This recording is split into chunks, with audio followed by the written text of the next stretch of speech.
much, Mr. Speaker. I'm pleased to rise to speak in support of Bill C-343, introduced by the member for Beauport, Côte de Beaupré, Île-d'Orléans, Charlevoix.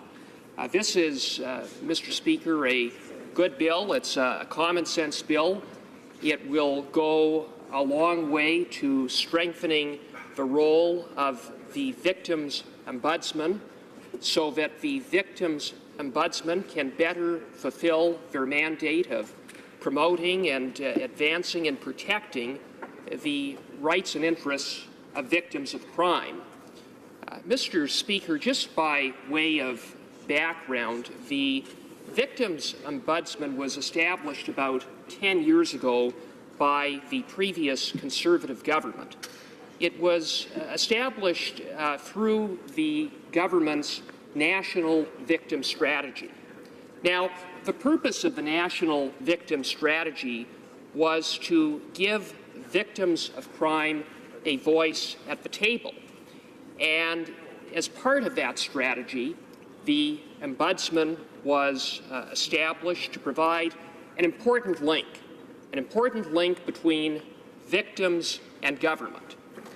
And among the responsibilities of the Commissioner, the Victims Commissioner, or Ombudsman rather, includes assisting victims access programs and services, promoting awareness around the needs and issues of victims, and dealing with certain complaints brought forward by victims.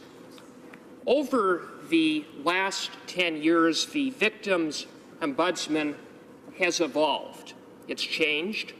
Part of that has to do with the passage of the Victims' Bill of Rights, which our previous Conservative government brought into law, which statutorily enshrines rights of victims, rights that include the right to information, promotion, protection, and restitution. And so, Mr. Speaker, I would submit that with the passage of the Victims' Bill of Rights, the role and the importance of the Victims Ombudsman is all that much more important. And I believe consistent with that, Bill C-343 does much to help strengthen the Victims Ombudsman to protect and defend the interests of victims. Among the things that Bill C-343 would do is it would make the Ombudsman truly independent. Now, it is true that the Ombudsman does operate on an arm's-length basis, but the fact remains that the Ombudsman is housed within the Department of Justice. The Ombudsman reports directly to the Minister of Justice. Bill C-343 would change that by moving the Victims Ombudsman out of the Ministry of Justice, and instead of reporting directly to the Minister of Justice, the Ombudsman would report directly to Parliament. Mr. Speaker, requiring or having the Victims Ombudsman report to Parliament rather than the Minister will do a lot to help the Ombudsman better carry out their mandate. After all, policy recommendations or a report of the Ombudsman might concern matters that pertain directly to the Minister or the Department of Justice.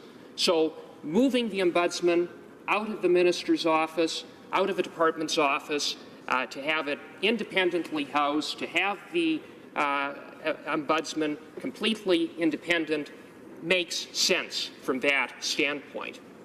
Additionally, Mr. Speaker, Bill C-343 would make the Victims Ombudsman permanent. Right now, Mr. Speaker, the Victims Ombudsman is a program of the Ministry of Justice. And as a result, the Ombudsman could be cancelled at any time by the government.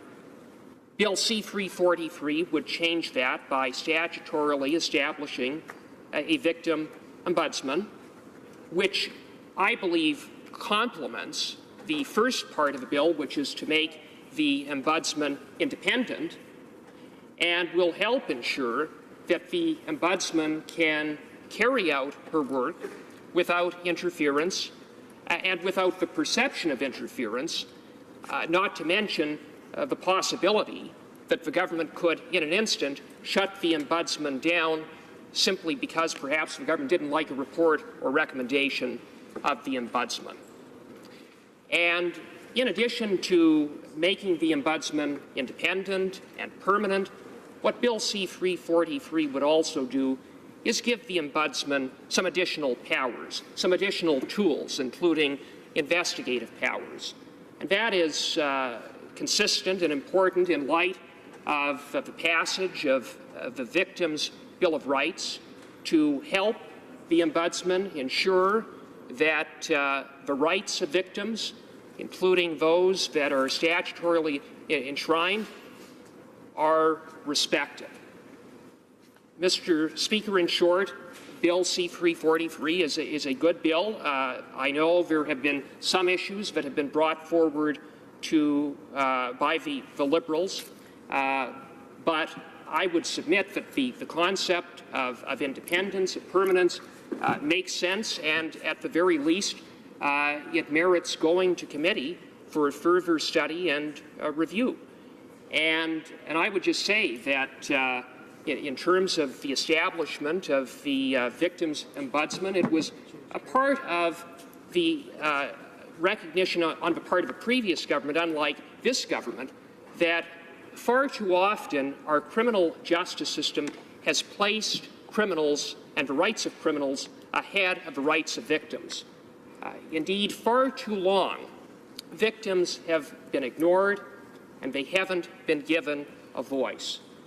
And over 9.5 years in government, our government not only created this ombudsman, but took many meaningful steps to give victims a voice again in Canada's criminal justice system to ensure that their interests were addressed and that there was a place for them to go.